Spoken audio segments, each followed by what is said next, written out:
Hello, welcome to Student Curation Projects. I'm Kate Meyer, and I'm one of 5 MLTI ambassadors working for the Department of Education. My job as an ambassador is to provide instructional coaching and professional learning around digital citizenship, technology integration, and digital instructional design to teachers in the state of Maine. My role as an MLTI ambassador is a 2-year position. There are 5 of us, and we were all in the field as educators last year. Prior to my work as an MLTI ambassador, I spent 21 years as an English teacher and design thinking teacher, mainly at Mount Desert Island High School in Bar Harbor. And when my 2-year appointment as an MLTI ambassador is finished, I will return back to my classroom. I'm so excited that you're here today to learn about student curation projects. Together, we're going to explore what content curation is and why it's important, what it might look like in the classroom, and then I'm going to share a list of resources to help you get started with content curation in your classroom. So let's jump in. What is curation and why students should do it? All right, where are my fellow Gen Xers at? Do you remember the mixtape? Evenings spent on the phone, calling local radio stations and requesting our favorite songs, and then recording them onto tapes while they played off the radio. And seriously, wasn't it the worst when the DJ would come back on with the station's call letters before the song ended, essentially ruining the entire recording? Well, we were curating. We weren't recording what was playing all day long. We were definitely looking for our favorites, the songs that brought each of us joy, or maybe that were really good to cry to after a breakup. We immersed ourselves into the moment, into choosing the perfect songs and recording them to share with others. I know I am not alone in making mixtapes for my crushes. We lost ourselves in the music, geeking out on getting that tape just right. If you don't remember the mixtape era, that's okay, because we're surrounded by curated materials all the time. You're probably familiar with museum curation. Well, when Netflix or Hulu or YouTube recommends shows and movies to you, they're sharing a curated list that they've created based on your interest. Facebook curates lists of people you might know. And all those top 10 or best of lists that we see online, those are all curations. Curation is a genre that is very much part of our daily lives, even if we don't necessarily notice it. We now live in a world where information and ideas are at our fingertips 24/7. We have access to the world's information literally in our pockets, and we can consume as much as we want, as quickly as we please. But as education author John Spencer says, the best stuff doesn't always rise to the top. And if we're not careful, we mistake the speed of consumption for the depth of knowledge. This is why we need students to learn curation. So curation is a process that involves 3 parts. The first part is gathering. John Spencer, who I referenced on the previous slide, also refers to this as the time when we get to geek out. So think about what you like to geek out about. I always tell my students that I geek out about books and reading big time, and I'm always ready to talk about it. I want to hear about what they're reading. I want to hear passages. I want to see the covers. I want to look under the dust jackets. I will just geek out about books all day long. The next piece is analyzing.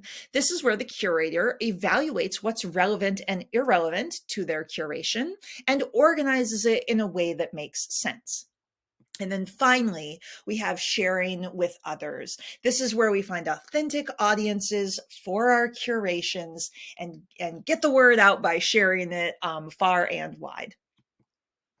So ISTE, the International Society for Technology in Education, includes curation as one of its student standards, and they call it the knowledge constructor.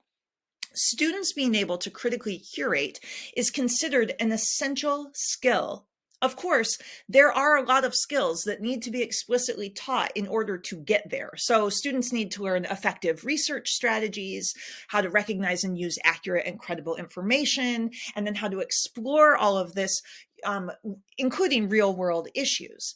These are skills I'm sure we all agree that our students need to develop. Again, curation is about empowering learners. So this strategy is going to help us shift from student engagement to student empowerment. So what might this look like in practice? I'm going to talk a little bit about my own classroom. Curation is one of my 5 to 6 strategies that I triple cycle in my courses. And if you've been watching my other videos in this series, you've heard me talk about triple cycling. This is where you choose a high impact strategy that can and should be used over and over again. I change aspects of it as I go to create interest and add rigor, but as my students see the research process over and over, they get more creative with how they attack it each time. So think about how you need to scaffold curation for your students. What research skills do they need to learn and practice? Check your content standards and definitely consult the ISTE standards, even if you're not assessing them, because they are great benchmarks for what our students should know and be able to do with technology. And then begin building your tasks from there, leading up to whatever that final curation project for the year or the semester is going to be. So I begin my semester with my juniors in my American literature class with a whole class curation project that I base off of New York Times Show Us Your Generation photo contest for teenagers. So this is a whole class curation project where students create artifacts to answer the question, how can you add to the portrait of Generation Z?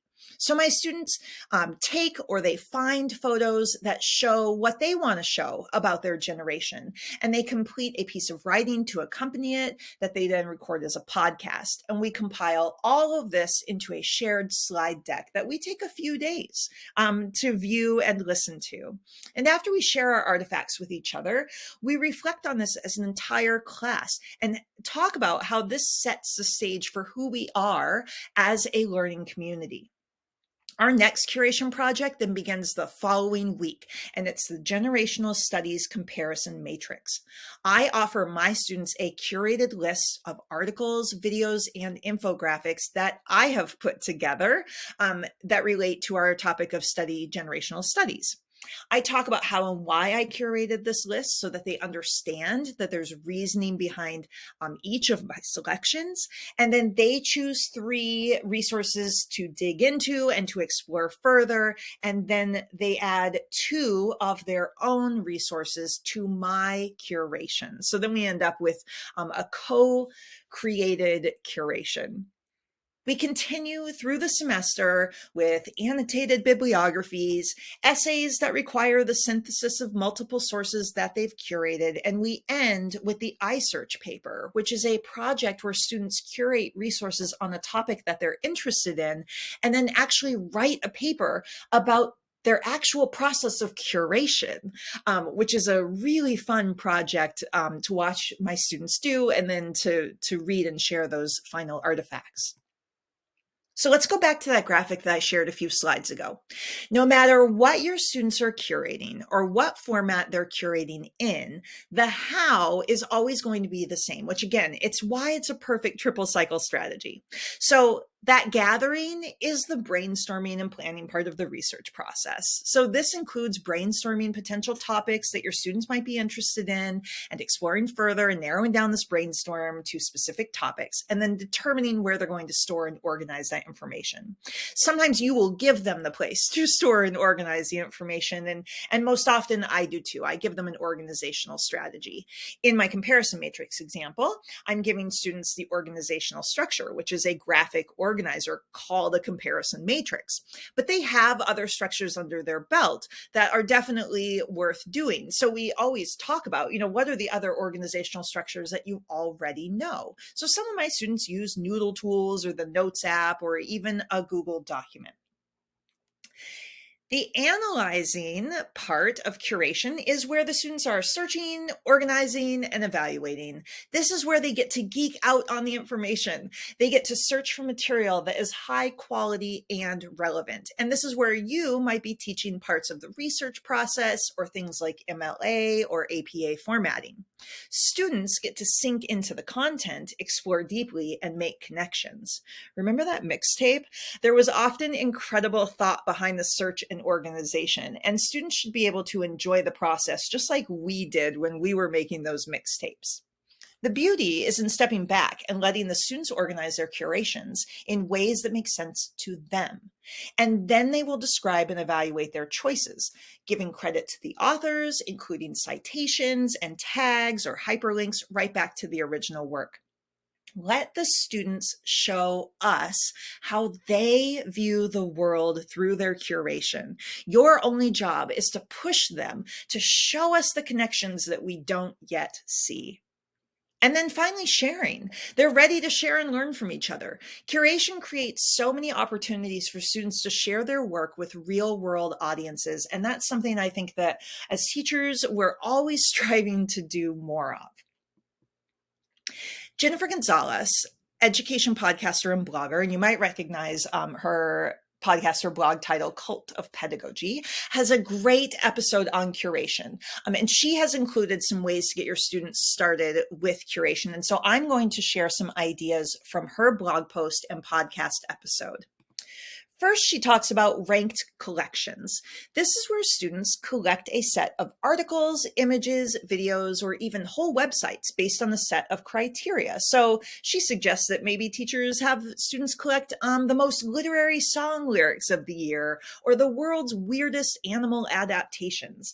And then students will rank them in some kind of order, justifying their rankings with a written explanation, and even creating their own ranking system. Each student should be tasked with creating their own collection, or the whole class could be given a pre-selected collection to rank. This would be followed, of course, by a discussion where students could compare and justify their ranking with those of other students. And that's where they're sharing their justifications and their rankings with each other. The next type of collection that Jennifer Gonzalez talks about is the shared trait collection. This is a collection of items that all have something in common. Gonzalez suggests that students should collect sources like articles where our government system of checks and balances are illustrated, images of paintings in the Impressionist style, videos that play songs whose titles use metaphors. The curation project that I spoke about earlier, where students curate photos of their generation, is an example of this type of collection. They all share the experience of being a member of Generation Z. So by curating their own examples after studying that concept, they are further developing their understanding of it. The next type of curation that Jennifer Gonzalez mentions is the video playlist. We all know that YouTube is bursting at the seams with videos, and we also all know that it is not all good content. So have students curate the best videos out there to help other students understand concepts that you are teaching. This, of course, works in every content area. In the item's description, have the students explain why they chose it and what other students will get out of it, and then share it with other students far and wide so that they can use it too. Gonzalez also talks about the museum exhibit curation. This is where you might task students with curating a digital exhibit around a given theme. And of course, the more complex the theme, the more challenging the task is going to be. So you can think about your students' readiness for this kind of task. So Jennifer Gonzalez gives the example that you might ask your students to assume the role of a museum owner who hates bees and therefore wants to create a museum exhibit that teaches visitors all about how dangerous bees are. This kind of work would actually help the students understand how even institutions that might not own up to any particular bias, like museums or news agencies or TV stations, will be influenced by their own biases in how they curate their material. And of course, that can lead to some great conversations and some excellent learning. She also talks about having students curate real-world examples. So take any content that you're teaching, geometry principles, grammar errors, science or social studies concepts, and have students find images or articles that would illustrate that concept in the real world. And then finally, Jennifer Gonzalez talks about the favorites curation. Have students pull together a personal collection of favorite articles, videos, or other resources for a personalized project. Maybe they put together a collection of items that cheers them up, or a collection of items that helps boost confidence. Although this could easily slide outside of the realm of academic work, it would make a nice activity to help students to get to know each other at the start of the year, or give them practice with the research process and the process of curation before applying it to more content-related topics. And this is exactly what I do with that first curation project, the Generation Z curation project. It is disconnected necessarily from academics, but we are really immersed in the research process and the curation process. So they learn my process first, and then we immediately start applying it to academic content. The magic happens when you build in the time for curation and give students the space to really geek out. This is where you're going to start seeing the joy. I know we all want the same thing for our students. We want our students to have both an excited passion and a nuanced care for what they are learning. We want them to pay attention to context and purpose in the information that they consume. We want them to make connections and provide their own lens. And this is the power of curation. All right, so let's dig into some resources. So I have curated a list of resources that will hopefully get you prepared and excited about doing curation with your students in your own classroom. So this first link here is a link to a quick video by John Spencer, who I've quoted a few times in this presentation. And he has this video on moving from engaging students to empowering students. And I use that as like my hype video. It gets me excited about creating something that's going to empower the learners in my classroom. The next source that I'm sharing with you, guiding students through the journey of digital curation, is a blog entry that digs deeper into the ISTE curation standard and looks at how you might go about creating a rubric for curation projects. The next link, 9 ways to use content curation tools in the classroom, is just that, 9 more ways to use curation that I haven't necessarily even talked about today. 12 curation ideas for students and teachers with Wakelet comes from the Ditch That textbook website. And if you're not familiar with that one, it is an excellent website overall for teachers in all content areas. This one looks at a specific digital tool, Wakelet, as a way to host student curation projects. And Wakelet is quite easy to use, and it's very beautiful. But even if you don't want to use Wakelet, this is a great resource that will spark ideas for other curation projects. The next 2 resources link to Common Sense Media and Shake Up Learning, where you will find a review of apps that are perfect for curation projects. The next link is to that blog and podcast all about curation from Cult of Pedagogy's Jennifer Gonzalez, who I referenced earlier. And again, that's another website that is just filled with fantastic information, even outside of just this one simple idea of curation. And finally, just in case you want to geek out on the history of the mixtape or learn about mixtapes if you missed that era, the final link is on the history of the mixtape. Thank you so much for joining me in this exploration of content curation. If you have any questions, you want to dig in a little bit further to content curation with your students, you want a thought partner about creating cool content curation moments for them to move through, please do reach out to me via email. I'm also including a link to the MLTI YouTube channel so you can catch all the professional development that the MLTI ambassadors are offering daily. And then the final link is a link to a quick form to fill out that will lead you to the PD certificate if that is something that you are looking for. Again, thank you so much for joining me today. And I look forward to hearing from you and hear what you're doing with content curation in your own classroom.